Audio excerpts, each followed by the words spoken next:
El Holocausto. Qué tema tan conocido. A veces pareciera como si las películas de la lista de Schindler o El pianista ya nos enseñaron todo lo que hay que aprender.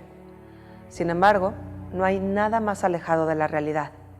El tema del Holocausto nos arroja tanta información en tantos rubros distintos. Y es que hablar del genocidio perpetrado por los nazis es hablar de historia, sí, pero también de política, de economía, de sociología, de publicidad. Es hablar de arte, de medicina y de muchas ciencias más. El tema es tan complejo que vale la pena deshebrarlo, separarlo en etapas, analizarlo a través de imágenes y reflexionarlo desde nuevas perspectivas. Estudiar el Holocausto y la Segunda Guerra Mundial es estudiar al propio ser humano, pero llevado al extremo, ya sea en una obsesión por asesinar o una increíble resistencia por seguir viviendo. Estudiar el Holocausto es viajar al pasado y volver a nuestros días para ver la vida de una forma distinta. Acompáñame en los próximos minutos para contestar algunas preguntas básicas sobre este tema. Encontrarás datos que tal vez no conozcas, pero que están ahí, en nuestra historia colectiva, ofreciéndonos mucho por aprender. ¿Me acompañas? El Holocausto es uno de los genocidios más estudiados de la historia. Un exterminio perpetrado por un dictador siniestro, pero convincente. Un partido político poderoso y una maquinaria de muerte. Pero, ¿cómo es que todo esto inició? Antes de empezar a enfocarnos en la historia del Holocausto, es necesario entender los antecedentes. En las primeras décadas del siglo XX, los judíos de casi todo el mundo estaban completamente emancipados. Esto quiere decir que eran considerados ciudadanos de sus respectivos países y que obviamente gozaban de los mismos derechos que el resto de la sociedad. ¿Cuántos judíos había en el mundo? Existía una población judía mundial de 15.3 millones de personas, poco más de 15 millones de judíos repartidos en los 5 continentes. Por supuesto que en Europa tenemos a judíos viviendo en diferentes ciudades como Varsovia, Budapest, Praga o Viena, y en todas estas regiones urbanas, los judíos llevaban una vida completamente normal. Desempeñaban distintas actividades laborales, eran médicos, abogados, contadores, pero también carpinteros, sastres o comerciantes. Lo que es importante entender es que cada judío, como cualquier otro individuo, se esforzaba en estas ciudades capitalistas para ganarse el pan de cada día. Cuando llegó la Primera Guerra Mundial, los judíos se enfilaron a los ejércitos de sus respectivos países, como miles de voluntarios más. Existieron judíos peleando por Francia, por el Imperio Austrohúngaro o por Alemania. Esta fotografía nos muestra a soldados judíos peleando por Alemania durante la Primera Guerra Mundial. Se estima que en lo que es conocido como la Gran Guerra, pelearon por Alemania 100.000 soldados judíos. El número para nada sorprende, sobre todo si recordamos que la comunidad judía de Alemania era de aproximadamente 500.000 de personas. Y es aquí donde tenemos algo muy importante que reflexionar. 100.000 soldados judíos dando su vida por Alemania. Pero hay un dato más. De estos 100.000 soldados judíos, 12.000 van a perder la vida en la Primera Guerra. Sin embargo, las familias de estos soldados caídos no tenían nada que reprochar. Aquellos hombres habían perdido la vida por su amada Alemania y defender la patria era una obligación moral. Pero entonces, si tenemos una comunidad judía nacionalista, patriótica y muy integrada a la sociedad, ¿cómo es posible que apenas 25 años después, estos mismos judíos ya se encontraban siendo asesinados en cámaras de gas, exterminados por su propio gobierno? El mismo gobierno que al nacer les emitió un acta de nacimiento como ciudadanos alemanes, pero que en 1935 les arrebató la ciudadanía alemana junto con todos sus derechos. La pregunta es, ¿cómo fue posible este proceso? Y esa es solo una de las muchas preguntas que surgen al respecto. Sin duda, el camino es largo, pero un buen inicio sería situarnos en los años posteriores a la Primera Guerra Mundial. El final de la Primera Guerra Mundial significó también el final del Segundo Imperio Alemán. Y es que eso era, una monarquía fuerte y soberana, fundada en 1871. Sin embargo, los gigantes también caen. Y cuando lo hacen, las caídas son más aparatosas, más destructivas y más humillantes. Lo más esencial de esta etapa es entender que la derrota de Alemania en la Primera Guerra Mundial estuvo acompañada de una gran humillación. Lo digo particularmente por aquel 28 de junio de 1919, en el que vencedores y vencidos se reunieron en Francia. El Palacio de Versalles fue el recinto y en este majestuoso lugar, Alemania, como nación derrotada y por cierto también culpada de haber provocado la Gran Guerra, se vio obligada a firmar penalizaciones que le provocarían al país una terrible crisis económica. Sin embargo, no había otra opción. Se firmó todo lo impuesto por las entonces potencias y con esto se condenó a la población alemana a muchos años de pobreza. De este modo, a la frustración por haber perdido la guerra, se sumaron las dificultades cotidianas que tuvieron que enfrentar las familias alemanas. En este complejo escenario, en la década de los 20, un hombre llamado Adolfo Hitler comienza a hablarle a la gente sobre devolverle a Alemania el honor que merece. Y es muy determinante señalando culpables. En un principio, algunos lo escuchaban y otros tantos lo ignoraban. La verdad es que los partidos políticos apocalípticos que aseguraban que una gran tragedia está por pasar, no tenían nada de especial. Pero en 1929 llega para Adolfo Hitler un golpe de suerte. La mayor crisis económica de la historia, conocida como la Gran Depresión, surgió del otro lado del mundo, en Nueva York. Pero llega hasta Alemania, y entonces las teorías de Hitler se convierten en una realidad. La economía empeora gravemente, y la sociedad comienza a escuchar a esa persona que lo había advertido. El caldo de cultivo está ya en su punto preciso. Tenemos a un siniestro, pero gran orador, que lleva un mensaje de esperanza a la población alemana y a una sociedad sumamente desesperada.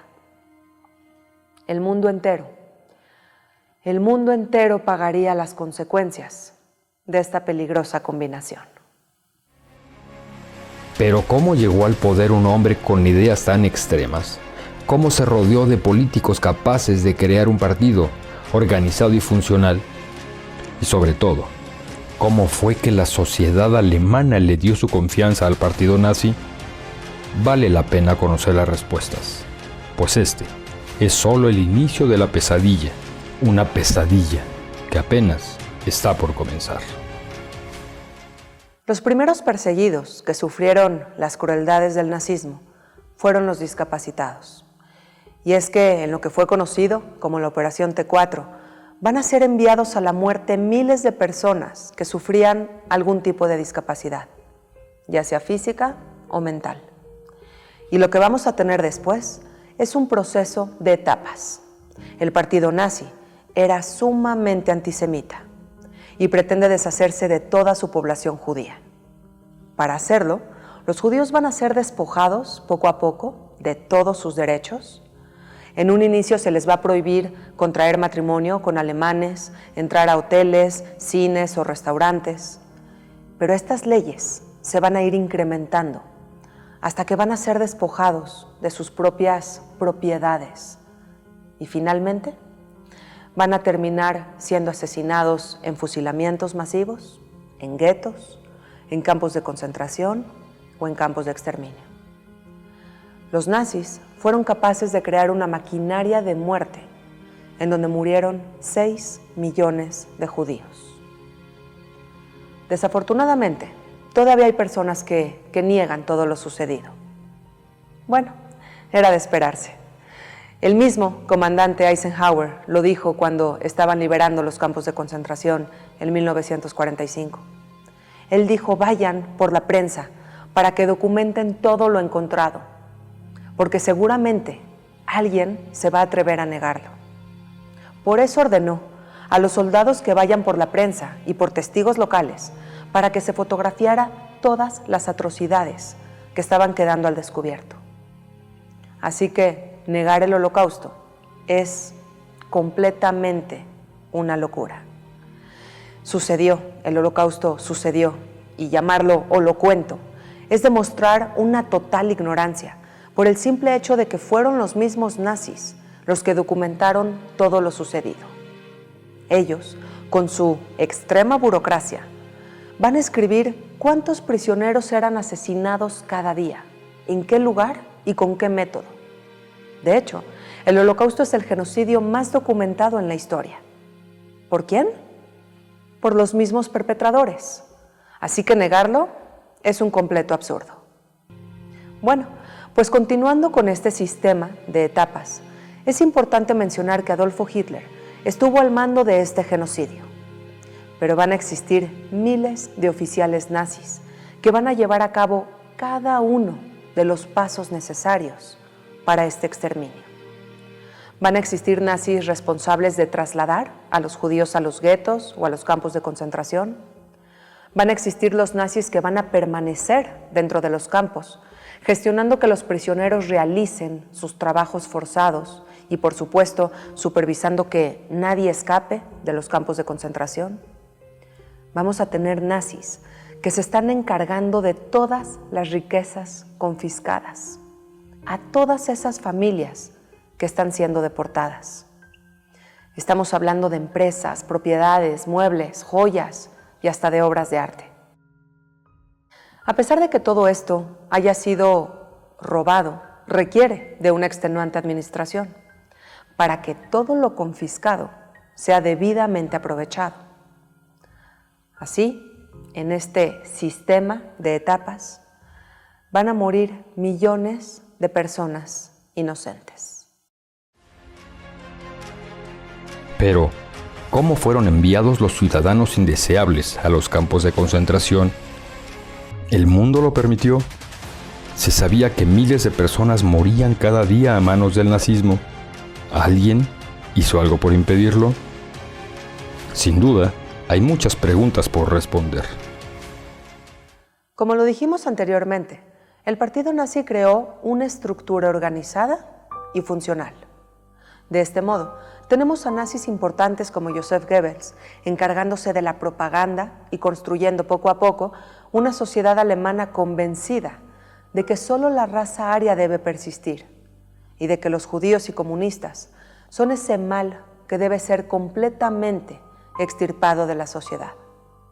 Tenemos a nazis como Heinrich Himmler, que va a estar a cargo de la solución final, ese método sistematizado que va a llevar a millones de judíos a las cámaras de gas.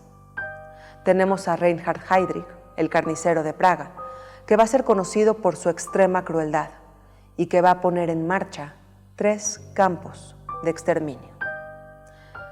Tenemos también a Hermann Göring, que como jefe de la Fuerza Aérea Alemana, la Luftwaffe, fue despiadado a la hora de bombardear ciudades. Göring provocó la muerte de millones de civiles inocentes. Hay muchos nazis más por mencionar, cada uno desempeñando una labor distinta. Pero eso sí, todas las tareas estaban siempre encaminadas hacia el mismo objetivo, el triunfo de los ideales del nazismo. Pero el exterminio del pueblo judío no era el único objetivo del nazismo. Adolfo Hitler quería conquistar Europa. Él mismo lo dijo cuando escribió su libro Mi lucha en 1924. Habló de un espacio vital que territorialmente necesitaba el nuevo tercer imperio alemán. Así que comenzó a invadir países y el mundo entero colapsó. Pero, ¿qué sucedió con cada país? ¿Quién se rindió de forma inmediata y quién luchó hasta el final? ¿Qué país puso a salvo a sus vecinos judíos y que otro país se apresuró a asesinarlos generando su propio exterminio? No te quedes sin darle a cada una de estas preguntas una respuesta correcta. Así que no es solo una guerra mundial. En este conflicto internacional se defendieron ideologías. Algunos hombres mostraron sus enfermizas obsesiones, mientras otros dejaron claro la importancia de luchar por la justicia y la libertad. Cada personaje, cada batalla, cada soldado y cada sobreviviente tienen una historia que contar. Hay mucho más por aprender sobre la historia del Holocausto y la Segunda Guerra Mundial. Y si tú llegaste hasta esta parte del video, es porque el tema realmente te interesa. La buena noticia es que el curso está por iniciar. Aquí está la fecha de inicio. El costo es accesible, se los pongo por aquí. Si tienes alguna moneda distinta a la que se muestra en pantalla, solo es cuestión de que hagas la conversión. El curso es completamente online, pero se toma en vivo, así que tendrás una cita todos los lunes de 8 a 9 y media de la noche para que desde la comodidad de tu casa puedas ir de viaje al pasado y desarrollar tu cultura y tu conocimiento sobre todos estos temas que tanto te gustan. Recuerda, este horario de clase es de la Ciudad de México. Si vives en otro país, es importante que revises el cambio de horario. El curso dura 10 meses. ¿Te parece mucho? Pues te invito a que ingreses a nadiacatán.com y veas los testimonios de todos los exalumnos que han pasado por aquí. No lo digo yo, son ellos los que hablan y son cientos de alumnos satisfechos de haber tomado esta decisión. En la descripción te dejo el link por si quieres ver estos testimonios. Bueno, pues no hay más información que dar. Si quieres inscribirte, solo tienes que hacer una sola cosa: contactarme. ¿Cómo? Te ofrezco 3 opciones distintas. Puedes mandar un mensaje de WhatsApp a este número que aparece aquí. Puedes ingresar a nadiacatán.com y apretar el botón que dice enviar mensaje. O puedes mandar un mail a este correo electrónico solicitando ingresar al curso. Ahora ya sabes la fecha de inicio, ya sabes el horario, ya sabes el costo, ya sabes la duración del curso y lo más importante, ya sabes que el tema te apasiona. Pues entonces, no te quedes fuera y conviértete en un experto en el tema.